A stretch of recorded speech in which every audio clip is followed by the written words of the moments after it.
Welcome back to Words of Paradise. I'm your host, Leon Idle, and there is no shortage on news from Magic the Gathering, whether it's articles simping for it, the changes to the tournament structures, people begging for card reprints. But want to know what I'm getting tired of? A certain narrative that's been going around the last, I don't know how long, but I picked up on it the last month or so. The claim that the barrier for entry to Magic the Gathering is too high. We have yet another article talking about it and claiming they've got ways to solve it. At least that's my assumption. I haven't actually read the article. We're going to go through, read it together, and see if the claim is just as bogus now as it always has been, in my opinion. Let's get to it.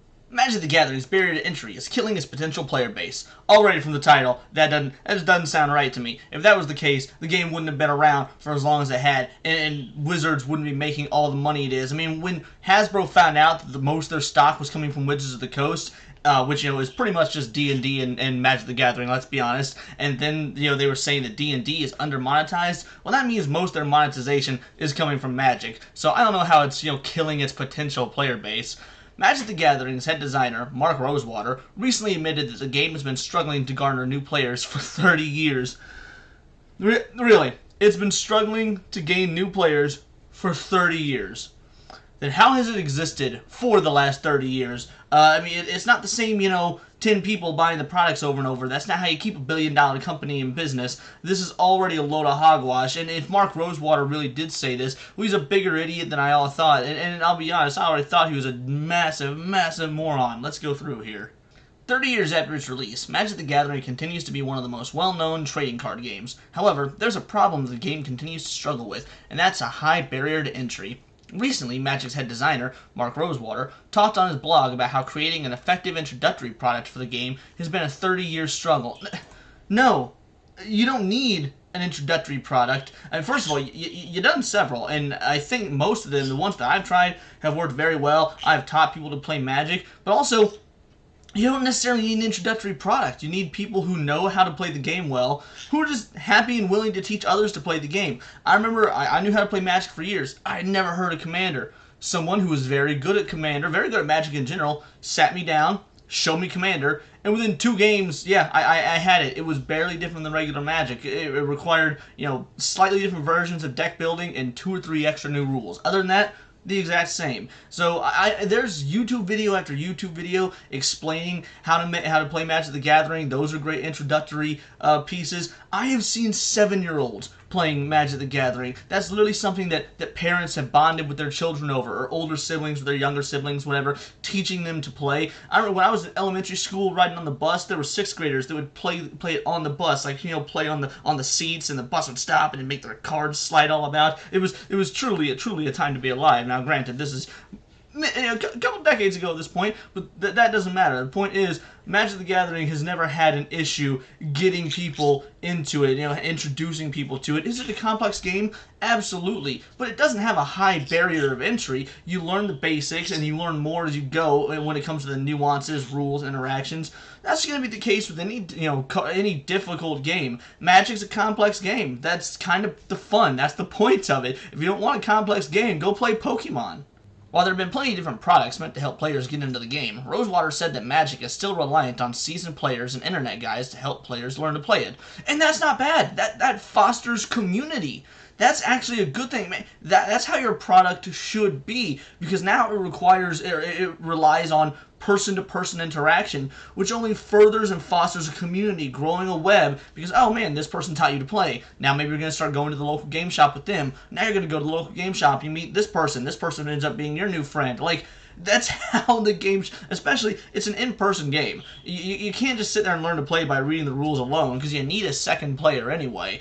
I doubt there's ever really instances of 2 complete noobs, someone who's just like normally lifting weights at the gym, or, going to the movies. They have no knowledge of Magic the Gathering. They just look over to their buddy that's in the exact same, predicament or position, going to the gym, going to the movies, not being a Magic player. One doesn't just look at the other one day and go, hey, you want to learn to play that Magic game?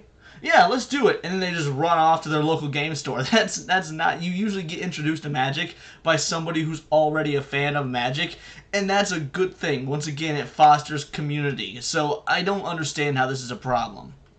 One big obstacle for Magic is the variety of different formats in which it can be played. There's no one intro product that can feasibly teach players every style of play, meaning players can be turned away from the game before exploring all the options. No, the style, the formats don't change all that much. They really don't. Once you learn the core basic rules, which is what most people start off learning, you can learn about other formats after. When I learned to play Magic many, many years ago, I learned to play with the basic rules, with the core rules, but not any particular format. You know, my pops call it gentleman's magic. Basically, there was no ban list, there was no restrictions or anything. We were just playing with the cards we had, and because of that, I learned rules, learned interactions. And as I grew up, as I got older, as I started going to tournaments, as I started making more and more friends in the nerdosphere, I started learning about other formats. And I mean, my father knew about other formats. He did play in tournaments occasionally. I think usually draft tournaments. But the point is, yeah, this is not a case of, oh, because they have so many formats, it's turning people away. It's not turning people away, because that's not how most people learn to begin with. Most people learn, the basic strategies of Magic, the basic way to play, and then they learn about formats later if they decide they want to play certain formats, go to play competitively, whatnot, or they play a homebrewed, I guess it's not homebrewed anymore. What started off as homebrewed format like Commander, which doesn't see tournament play anyway. It's just a casual format that is easy to teach. Another major problem is trying to simplify the game enough for new players to learn while not making the gameplay unrecognizable compared to its typical complex gameplay. No! You don't need to do that either! This is such a joke of an article. You don't need to simplify the game. There's already super simple decks. Man, when I teach people to play, you want to know how I teach people to play? Red deck. That's a red deck or green deck. Here, tap some stuff, deal damage, tap some stuff, attack with creatures. It's that simple. Once they get the basic idea of how mana works, how tapping works, how untapping works, how untap, upkeep, draw works, how phases work, from there, it's pretty simple. As long as you can teach them, this is your untap step, your upkeep, your draw, your main phase, your attack, second main phase. As long as you can teach them the phases, and then they get it, and they can, just understand when to do certain things, when to tap mana, what creatures have, and what summoning sickness means. Give them 3 or 4 games of the basic stuff with a red deck or a green deck. From that point on, it is off to the races. Like, you can do whatever. The world is your burrito. Then, of course, there are other barriers to entry, like the game's cost and Magic's need to cater to both new players and longtime collectors. I'll address that probably later. Let's keep going. Magic the Gathering's many formats necessitate multiple intro products. They absolutely do not, but let's see what dumb effery this article has to say about that. Magic the Gathering has likely survived long enough due to its many different ways to play.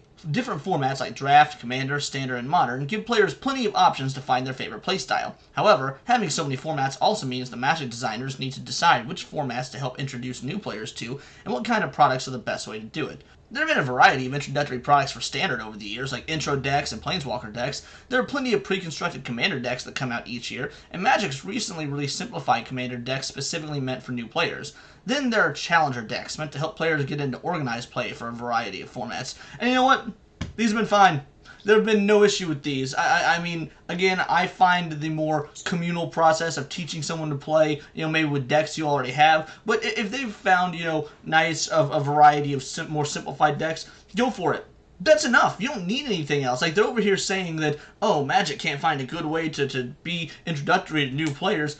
This is fine. You only really need Standard decks and Commander decks. The rest you learn as the game goes on. There is a learning curve to Magic. That's part of the fun. That's part of what keeps you invested in it long term, is that there's always more to learn. You don't just want to throw everything at someone right out the gate. I understand that. You also don't want to make it so simple that it doesn't seem like it's worth investing in the future because you think you understand it all out the gate when you really don't. If you try to make an introductory product for every format because you need to find out what format each person is a fan of, okay.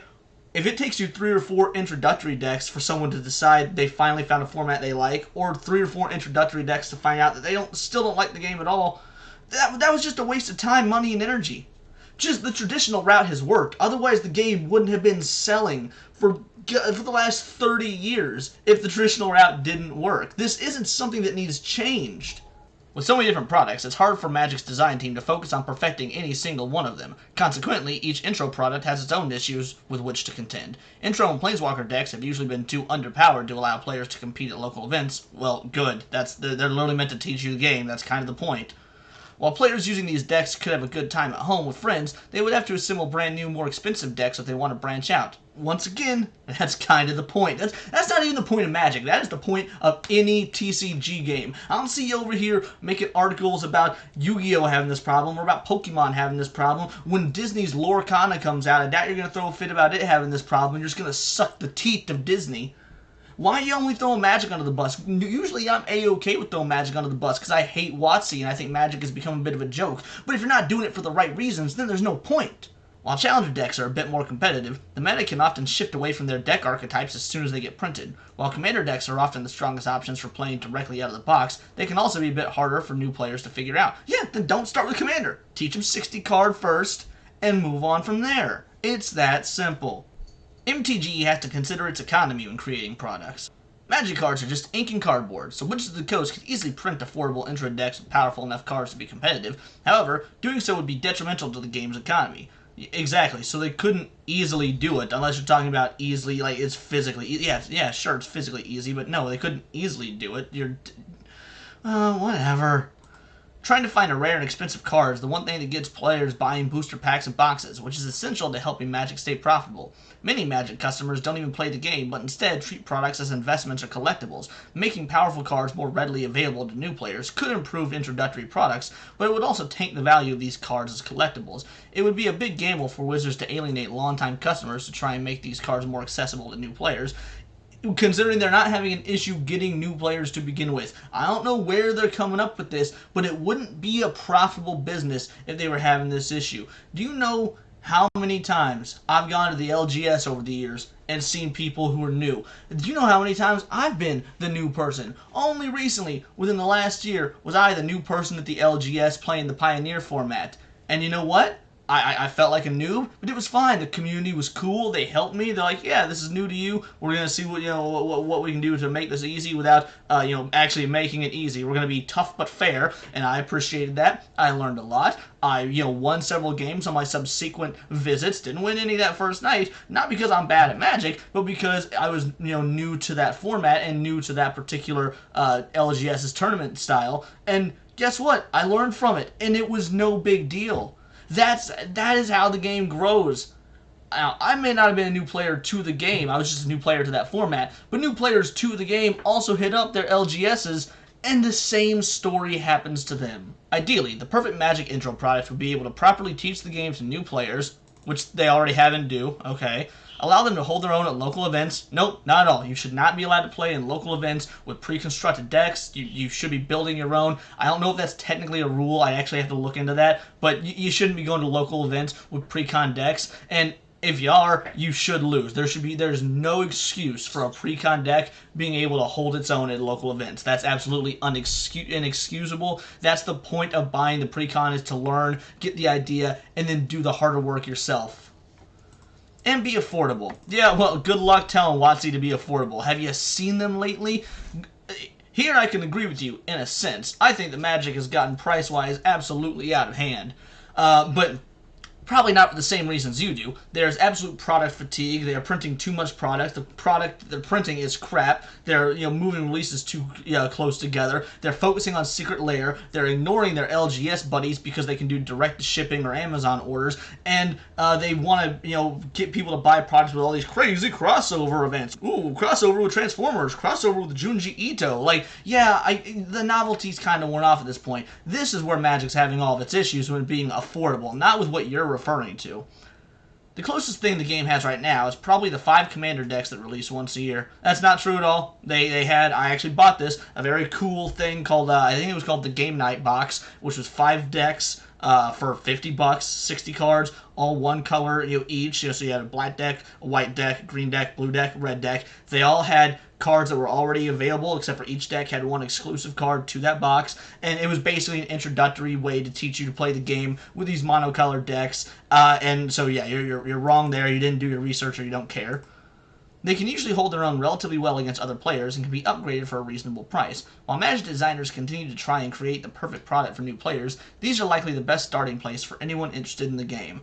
Again, yeah, maybe, but you shouldn't be starting with Commander, in my opinion. If you are, fair enough, but you're actually making it, in my opinion, harder on yourself, needing a bigger deck and needing to understand a couple of extra rules. But that being said, here's my thoughts on this whole ordeal. Magic absolutely needs to see a change. I agree, but not here. Not with what this article is talking about. I don't know where they got this idea, but this is some pure grade A deflection. Wizards needs to stop jerking its customers around, especially its loyal fanbase customers. Needs to stop making willy-nilly changes to tournaments. Needs to stop overproducing and overprinting sets and core sets and just all this extra stuff. Needs to stop printing them too close together. Magic does need an overhaul, but it has nothing to do with the barrier of entry. The barrier to entry is fine. The game wouldn't have survived for 30 years and exploded in popularity and gotten more and more accessible if the barrier of entry was too high. The person that made this article is a complete jackwagon, and I hope you guys agree. If you don't, if you think that there is too high of a barrier to entry, please explain it to me. Let me know what I'm missing. I'm not exactly the most financially well-to-do individual, but I can still hold my own with my buddies in my Commander games, and I play with real cards. I don't play with proxies like them